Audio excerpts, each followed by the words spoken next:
walang paraiso, hindi na natin masundan yung magic na ginawa noon o yung tinatawag na milagro ginawa ng ating Panginoon na pinarami para makakain ng lahat. Dito naman yung knowledge and wisdom na ibinigay niya ay palakihin mo para makakain ng lahat. Tama? So yun, pwede rin natin i-buy product. Pwede natin i-buy product para magawa natin yung tinatawag natin na kung may 7-Eleven, magkakaroon tayo.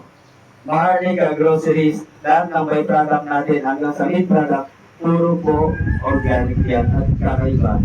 Yun po yung ilalantad natin yung napaka-imposible pero magiging posible. Then doon po mapapansin at makikilala ng gusto ang Mopapa. Maharlika Organic Food Producers. Kaya nga po, inilagay natin yung bilang Maharlika, ang gampanin natin at trabaho natin is i-supply ang organic food producers. At i-unite natin yung ating mga ka-farmers kaya Farmers Association. Dito po marami na tayong proof of evidence. Dinadahan-dahan na po natin. So ngayon, nararamdaman natin at nakikita natin na palaki na po tayo ng palaki rito. At doon, magagawa na po natin lahat. Okay. So, any question po tayo? Mawawal natin yung oras sa actual kasi dito, pinakilala lang natin yung magiging mission ni Mopapa. Tanong ko po. Okay, pwede na po magtanong. Okay. Yung... Kung pwede yung underage, yung mga bata pa, ako natin, pwede natin ganito. Actually, dito po kasi sa membership natin, even yung mga OFW natin sa labas ng bansa, magiging 1,000 lang po para makuha nila yung benefits dito. Kasi dito, may nakapasok tayong programa, hindi ko na lang isinulat, na magkakaroon tayo ng scholarship, magkakaroon tayo ng mga hospital, magkakaroon po tayo dito ng sariling school. At pinaka-the-best dito yung mga nakatagong sikreto natin regarding sa agrikultura, papaitin natin yan doon sa itatayong school para sa agrikultura. Para yung mga kabataan natin, habang lumalaki na train na. At hindi tayo papayag na bawat miyembro ng pamilya ng ating mga samahan sa Mopapa, kailangan meron pong hindi nag-graduate, nag-doctorate. Nasagot ko ng Mopapa. Siguro po yung may sapat na kaisipan na doktora at least nasa 18 and above, pwede po.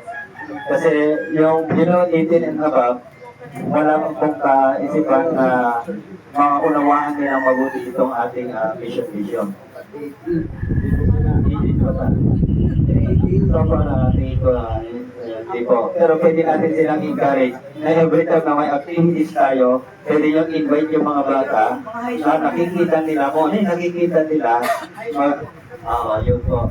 Actually, sa mga school, nagkakaroon sila ng thesis.